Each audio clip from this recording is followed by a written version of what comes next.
Ito na, Nay.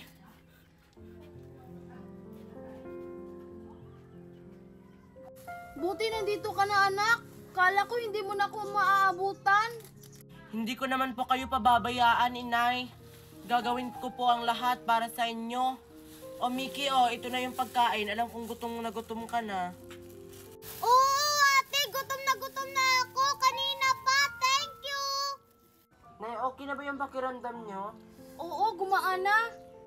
Basta, Miki, sa susunod, sumama ka na sa akin malilimos para madali lang tayo makakuha ng pagkain.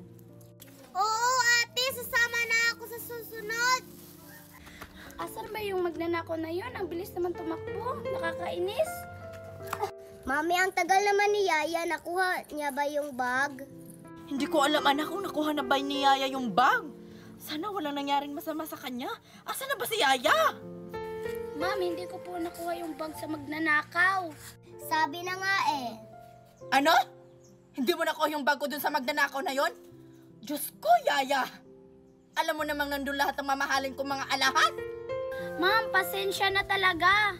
Ay, sorry, Yaya. Alam mo na yung mangyayari sa'yo. Alam mo na ang mangyayari sa'yo, Yaya, sa mga palpak na kagaya mong Yaya.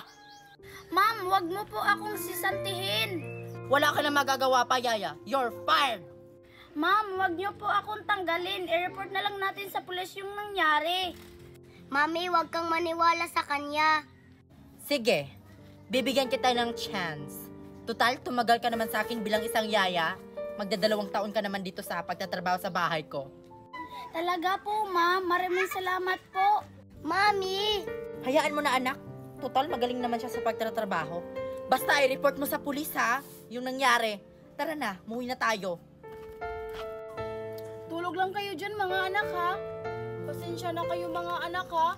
Hindi ko kayo mabigyan ng magandang buhay. Pulubi lang kasi tayo. Janine? Mare, ikaw nang bahala sa anak ko, ha. Alagaan mo siyang mabuti. Kailangan kong umalis para sa kinabukasan niya. Kung bahala sa anak mo, Mari, aalagaan ko to ng mabuti. Ipangako mo yan sa akin, Mare, ha. Paalam, aking anak.